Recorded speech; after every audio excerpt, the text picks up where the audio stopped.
السلام عليكم أحبابي مول بأجوكتان وايد سلامي كسر دبادة جنرال كيجا دكتورة سجيا فضلا هديات كعصب تا جنرال كا لاك إيسار هديات كم تاين أصحابتي هوري نرجو ترى موقعك إن الله جري موضوع ما أنت كهذا بإذن الله كريم وفكسر سنياي عابوقا حبناها ترنكا يدمركا بلتك inflammatory disease أيالو يقانا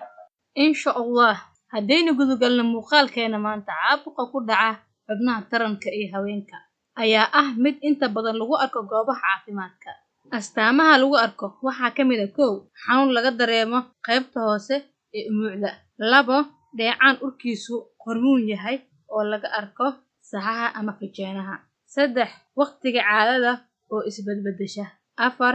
xanuun gaar ahaan marka la sameynayo galmada shan